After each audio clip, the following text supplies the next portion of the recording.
ایک جگہ پر موڑ تھا۔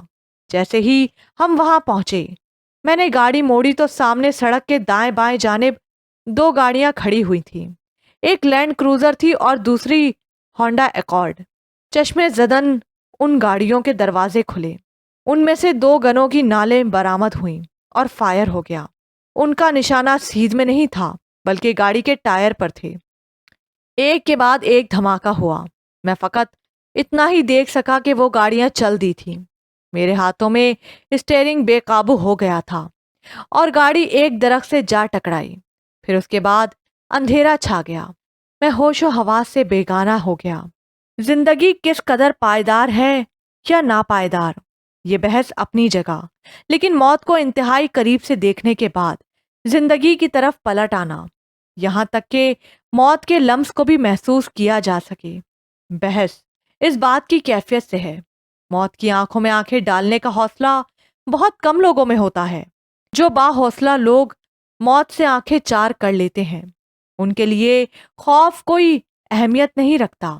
وہ لوگ جو موت کے لمس کو محسوس کر لیتے ہیں وہ یا تو بے خوف ہو جاتے ہیں یا پھر انتہائی بزدل۔ میں کس کیفیت میں تھا یہ احساس مجھے اس وقت ہوا جب میں ہوش میں آیا تو پہلا خیال یہی آیا کہ میں زندہ ہوں۔ آنکھوں کی دھندلاہٹ ختم ہوئی تو مجھ پر کئی چہرے جھلے تھے، واضح کوئی بھی نہیں تھا۔ مجھے لگا جیسے میری بینائی نہیں رہی، وہ دھندلی ہو گئی ہے، جیسے آئینے پر کوہر چھا جائے۔ میں نے گھبرا کر آنکھیں بند کر لیں، تبھی مجھے دھیرے سے آواز آئی، ابان، میں ہوں، اسد، آنکھیں کھولو پلیز۔ میں نے کوشش کر کے دوبارہ دیکھا تو کافی حد تک واضح ہو گیا۔ اسد کا کوہر آلود سا چہرہ مجھے دکھائی دیا۔ کہاں ہوں میں نے پوری قوت لگا کر پوچھا، مگر آواز بہت دھیمی سی نکلی۔ تم ہسپتال میں ہو، اللہ نے بڑا کرم کیا ہے کہ تم بچ گئے ہو۔ اسد نے بتایا تو مجھے تنویر کا خیال آیا۔ وہ تنویر کہاں ہے؟ میں نے پوچھا۔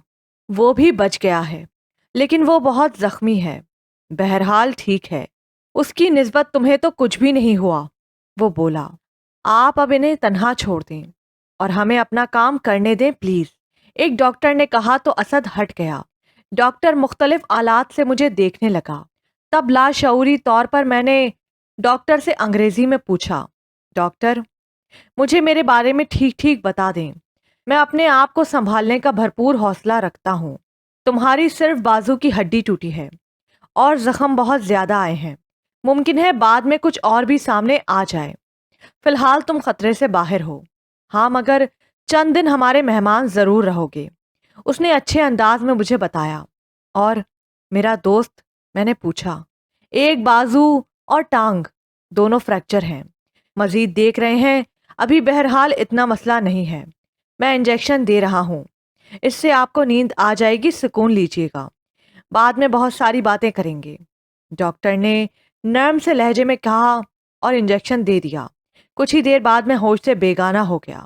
ہوا دراصل یہ تھا کہ جیسے ہی گاڑی بے قابو ہوئی وہ درخت سے جا ٹکرائی۔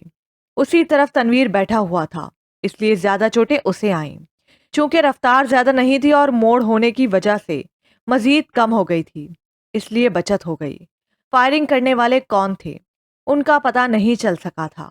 اگلی صبح جب مجھے ہوش آیا تو اسد ایک طرف لیٹا ہوا تھا اور رابعہ میرے سرہانے بیٹھی کوئی میگزین دیکھ رہی تھی۔ میں چند لمحے اس کی طرف دیکھتا رہا، پھر اسے متوجہ کیا۔ اس نے فوراً ہی رسالہ ایک طرف پھینکا اور مجھ پر جھک گئی۔ وہ میرے چہرے پر ہاتھ پھیرتے ہوئے پیار سے بولی، کیسے ہو ابان؟ میں ٹھیک ہوں، مجھے پانی دے دو، میں نے کہا تو وہ فوراً ہی میرے لیے پانی لے آئی۔ میرے ایک ہاتھ پر کونی تک پلاسٹر تھا اور دوسرے میں سوئیاں لگی ہوئی تھیں۔ رابعہ ہی نے مجھے پانی پلایا، پھر اسی نے مجھے وقت بتا کر ساری صورتحال سے آگاہ کیا۔ رات گئے سب لوگ یہاں تھے، تمہارے جاگنے کا انتظار کرتے رہے، ماہم کے والدین کو معلوم ہو گیا؟ میں نے فکر مندی سے پوچھا۔ نہیں، اس نے بتایا ہی نہیں، ہم سب آپ دونوں کو سیدھا یہاں لے آئے تھے، فائرنگ وغیرہ کا بتاتے تو پولیس کیس بن جانا تھا، یہ سب ماہم نے ہی کیا ہے، مزید اس سے پوچھ لینا۔ اوکے، میں نے سکون کا سانس لیا۔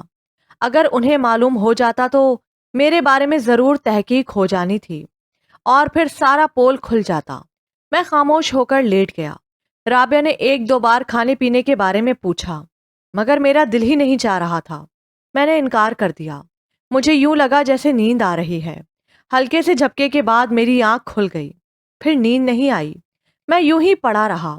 اس وقت سورج نہیں نکلا تھا۔ میرے سامنے کی کھڑکی میں سے آسمان پر ہلکی سی شفق کا احساس ہو رہا تھا۔ رابعہ میگزین میں کھوئی ہوئی تھی۔ تبھی دروازہ ہلکے سے بجا۔ اس وقت کون ہے؟ رابعہ نے کہا اور اٹھنے لگی، مگر اس سے کہیں پہلے اسد کسی چیتے کی مانند اچھل کر کھڑا ہو گیا اور دروازے کے قریب جا کر بولا، کون ہے؟ میں ہوں کاشف، دروازہ کھولو، دوسری طرف سے کہا گیا۔ تب اس نے میری جانب دیکھا۔ میں نے آنکھ کے اشارے سے دروازہ کھولنے کے لیے کہہ دیا۔ اسد بڑھا اور اس نے دروازہ کھول دیا۔ کاشف اندر داخل ہوا اور بڑے ٹھہرے ہوئے انداز میں میرے قریب آیا اور پھر ہاتھ ملائے بغیر بیٹھ گیا۔ وہ میری طرف دیکھ رہا تھا۔ اس کی خاموشی بڑی عجیب سی تھی۔ مجھے یوں لگا جیسے وہ کچھ کہنا چاہتا ہو مگر کچھ کہہ نہیں پا رہا ہو، یا پھر وہ بات کی شروعات کے لیے کوئی سرا تلاش کر رہا ہو۔ وہ چند لمحے میری طرف دیکھتا رہا، پھر لبوں پر ہلکی سی مسکراہٹ لا کر بولا، ابان، میں سوچ رہا ہوں کہ تمہارے زخمی ہونے پر افسوس کروں یا تمہارا بدلہ لے لینے کی پر خوشی کا اظہار کروں۔ اس کا لہجہ بڑا سرد تھا۔ میں بری طرح چونک گیا۔ یہی حالت رابعہ اور اسد کی بھی تھی۔ میں سمجھا نہیں، تم کیا کہنا چاہ رہے ہو؟ میں نے واقعتاً نہ سمجھتے ہوئے کہا، ابھی سمجھاتا ہوں۔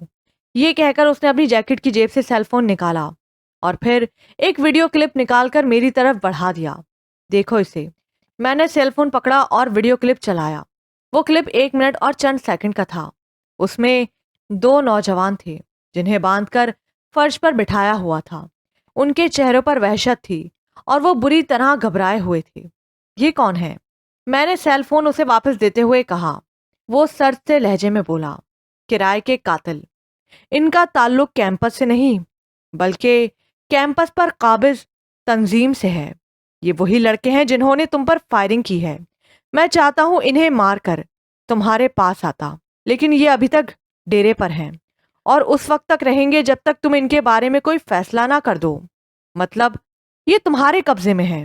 میں نے تیزی سے پوچھا۔ ہاں، اور اس وقت تک رہیں گے جب تک تم ٹھیک ہو کر انہیں خود اپنے ہاتھوں سے گولی نہیں مارو گے۔ وہ پھر عجیب سے انداز میں بولا تو میرے بدن میں سنسنی کی ایک لہر دوڑ گئی۔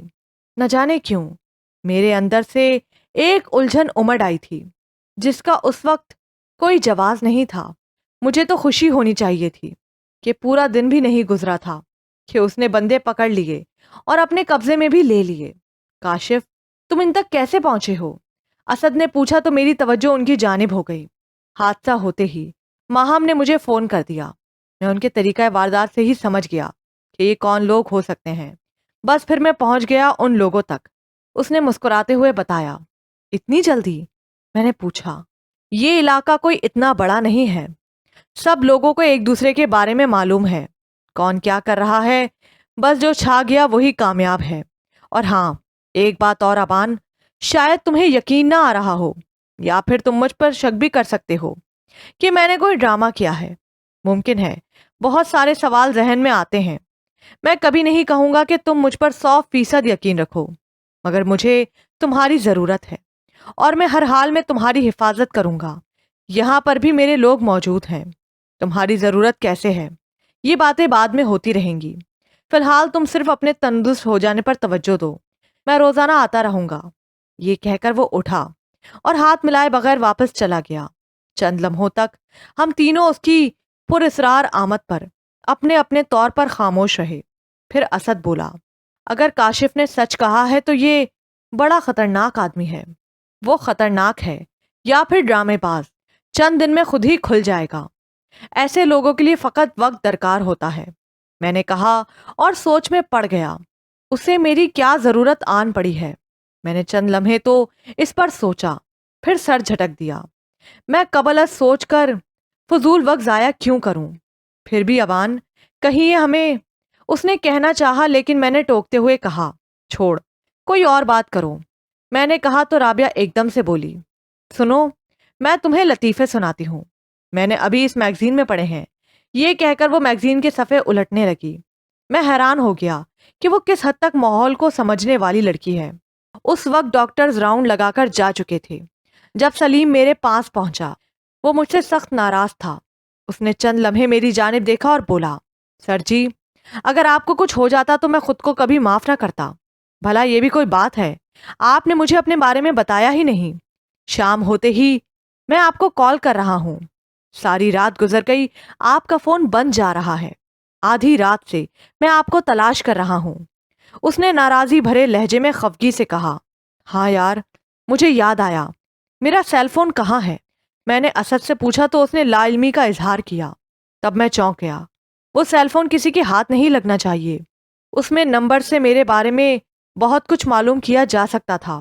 میرے پاپا کے اور انکل زریاب کے نمبر تھے۔ میں نے سلیم کی طرف دیکھتے ہوئے بے بسی سے کہا، سوری یار، میں ہوش میں ہی نہیں تھا۔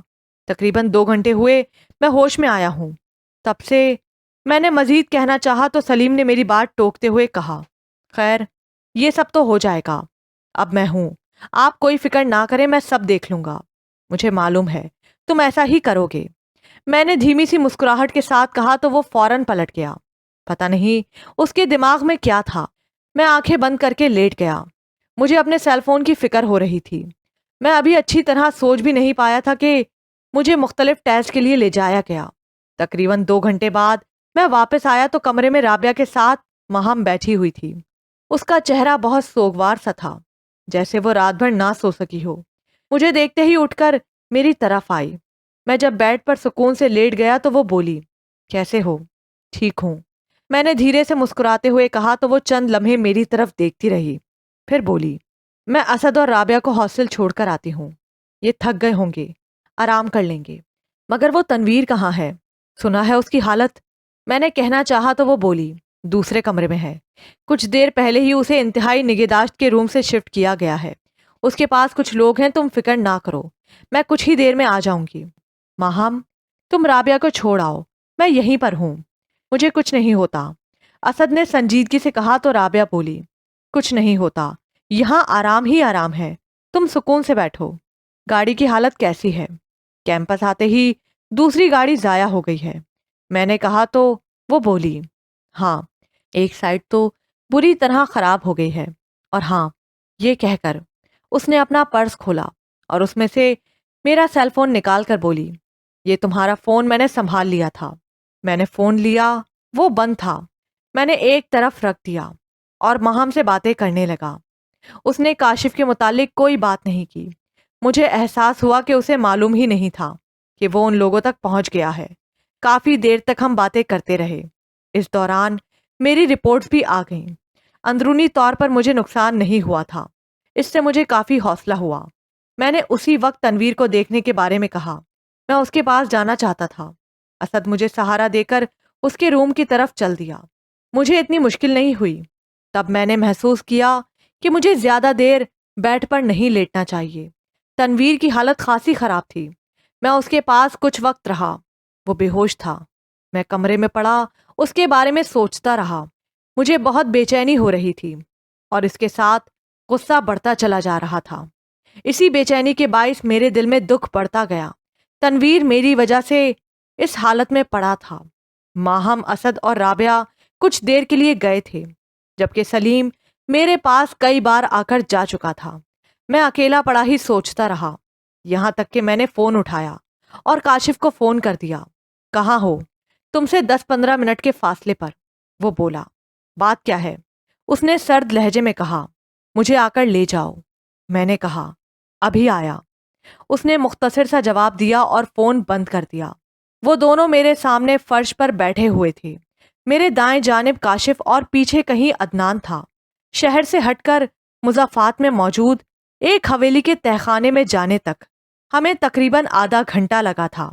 مجھے تکلیف تو ہو رہی تھی، لیکن میرا غصہ اور دکھ اتنا حاوی تھا کہ میں تکلیف کو محسوس نہیں کر رہا تھا۔ میں کرسی پر بیٹھا انہیں دیکھ رہا تھا اور وہ جذبات سے عاری چہرے کے ساتھ میری جانب دیکھ رہے تھے۔ میں چند لمحے ان کی طرف دیکھتا رہا، پھر پوچھا، کیا فیصلہ کیا ہے تم لوگوں نے؟ سب کچھ یوں ہی بتا دو گے یا پھر ہمیں ہی کچھ کرنا پڑے گا؟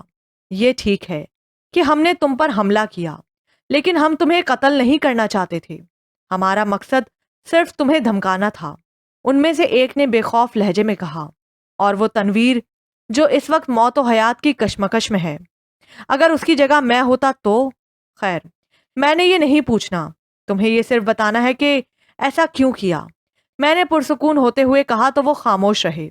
کتنے ہی لمحے یوں ہی بیت گئے۔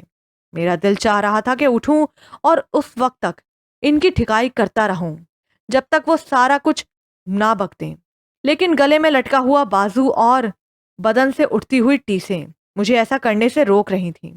میں نے کاشف کی طرف دیکھا، اس کے چہرے پر بلا کی وحشت تھی، یوں جیسے ابھی ان پر ٹوٹنے کے لیے خود کو بمشکل روکے ہوئے ہو۔ تب اس نے سرد سے لہجے میں کہا، یہ لوگ باتوں سے ماننے والے نہیں ہیں، تم چاہے جتنا مرضی ان سے پوچھتے رہو، جب انہیں یقینی موت دکھائی دے گی تب یہ منہ سے پھوٹیں گے۔ تو پھر تمہیں روکا کس نے ہے؟ تنویر کے بدن پر جتنے زخم آئے ہیں اتنے ہی زخم ان کے جسم پر بن جائیں تو بعد میں بات کرنا ان سے۔ لفظ ابھی میرے منہ ہی میں تھے کہ عدنان تیر کی طرح آگے بڑھا اور ان دونوں میں سے ایک پر جھپٹ پڑا۔ پہلا گھونسا ہی اس قدر زوردار تھا کہ سامنے والے کے منہ سے خون نکل آیا۔ اس نے لمحے کے 1000ویں حصے میں بھی خود کو نہیں روکا۔ وہ سامنے والا مزاحمت نہیں کر رہا تھا۔ 1-2 منٹ میں عدنان نے اسے یوں بے دم کر دیا جیسے اس میں جان ہی نہ ہو۔ عدنان نے اسے اٹھایا اور فرش پر پٹک دیا۔ اس کے منہ سے کرا نکلی اور وہ بے ہوش ہو گیا۔ عدنان نے قریب پڑا ہوا پانی کا جگ اٹھایا اور اس کے چہرے پر پانی پھینک دیا۔ وہ ہوش میں آیا تو عدنان نے پھر سے اس کی دھنائی کرنا شروع کر دی۔ وہ گوشت کے بے چان لوتھڑے کی طرح ایک طرف گر گیا تو عدنان نے دوسرے کی طرف دیکھا، آہستہ آہستہ اس کے قریب گیا اور ایک زوردار ٹکر اس کی ناک پر مار دی۔ ساتھ ہی خون کا فوارہ ابل پڑا۔ اس کے منہ سے چیخ نکل گئی۔ وہ چیخ اس وقت ہی منہ میں گھٹ گئی جب عدنان نے دونوں ہاتھوں کو باندھ کر اس کے سینے پر ہاتھ مارا۔ وہ اوق کی آواز کے ساتھ دوہرا ہو گیا۔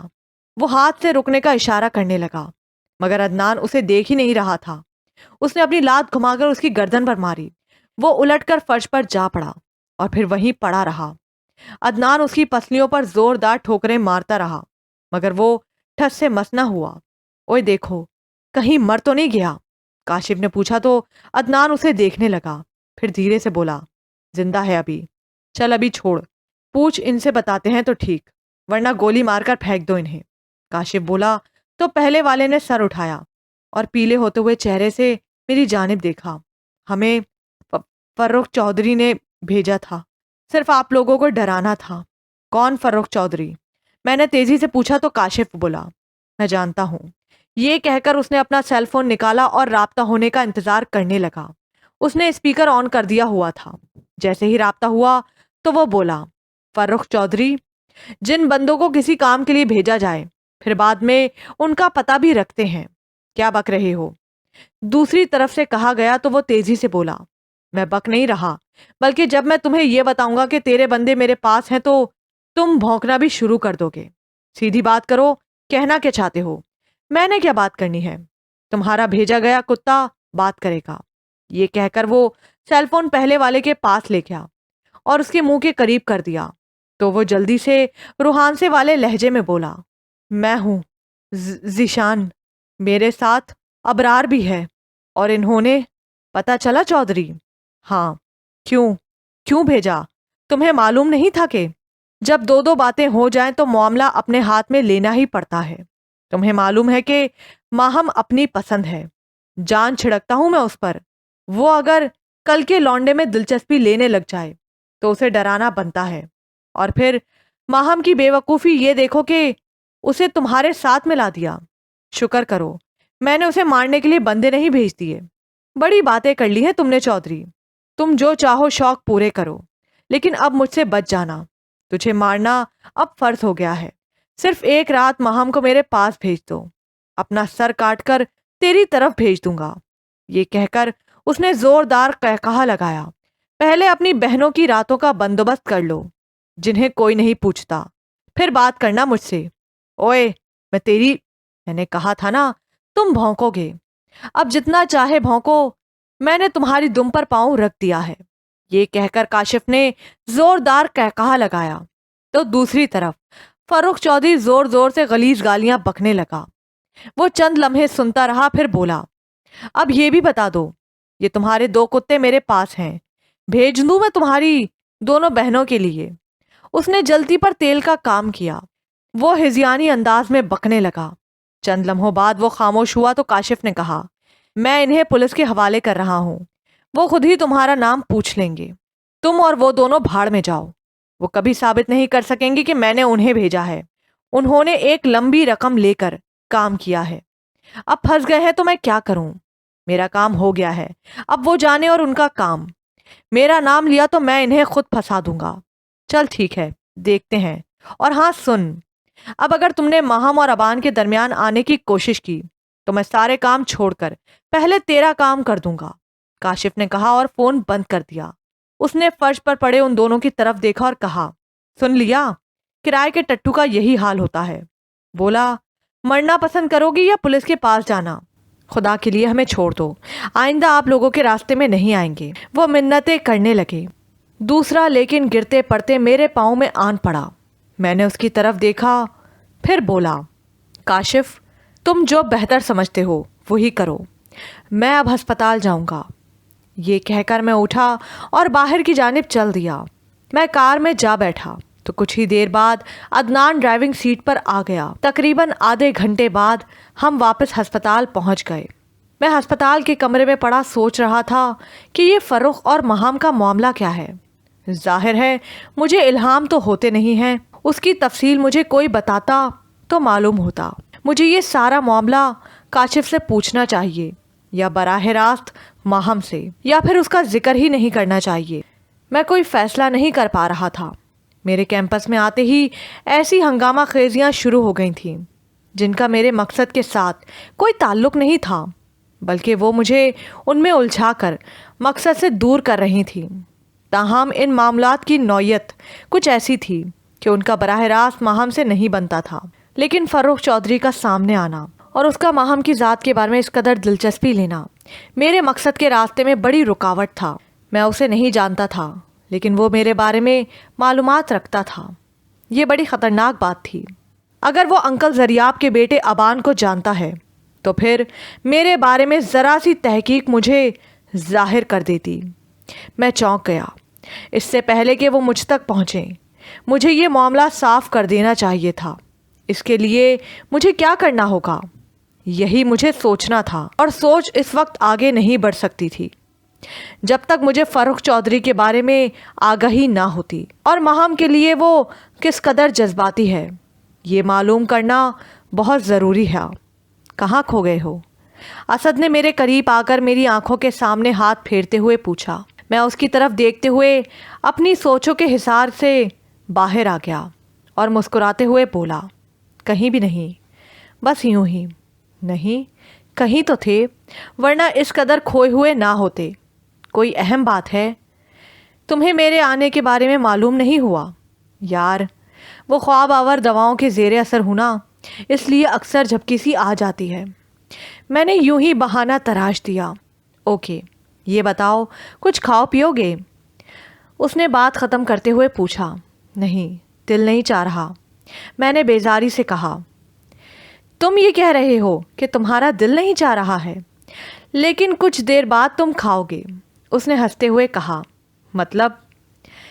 میں نے آنکھیں سکیڑتے ہوئے پوچھا تو اس نے قہقہہ لگایا، پھر مزاحیہ انداز میں بولا، مطلب یہ کہ محترمہ ماہم بی بی کا فون آیا تھا، فرما رہی تھی کہ تمہیں کچھ بھی کھانے نہ دوں، وہ خصوصی طور پر تمہارے لیے کچھ بنا کر لا رہی ہیں۔ اب کیا کچھ ہوگا یہ میں نہیں جانتا۔ اچھا، چلو جب آئے گی تو دیکھا جائے گا، میں نے کہا اور بیڈ پر سیدھا ہو کر لیٹ گیا۔ اسد میری طرف چند لمحے دیکھتا رہا، پھر کچھ کہے بنا واپس پلٹ گیا۔ میں کمرے میں تنہا رہ گیا۔ اچانک مجھے سلیم کا خیال آیا۔ وہ صبح سے دکھائی نہیں دیا تھا۔ میں نے فون نکالا اور اس کے نمبر پش کر دیے۔ لمحوں میں سے رابطہ ہو گیا۔ کہاں ہو؟ یہیں، ہسپتال میں، اس نے جواب دیا۔ سامنے نہیں آئے تم؟ میں نے پوچھا۔ لیکن آپ صبح سے میرے سامنے ہیں، جب گئے اور جب واپس آئے، سو جہاں آپ گئے ہیں میں ساتھ تھا،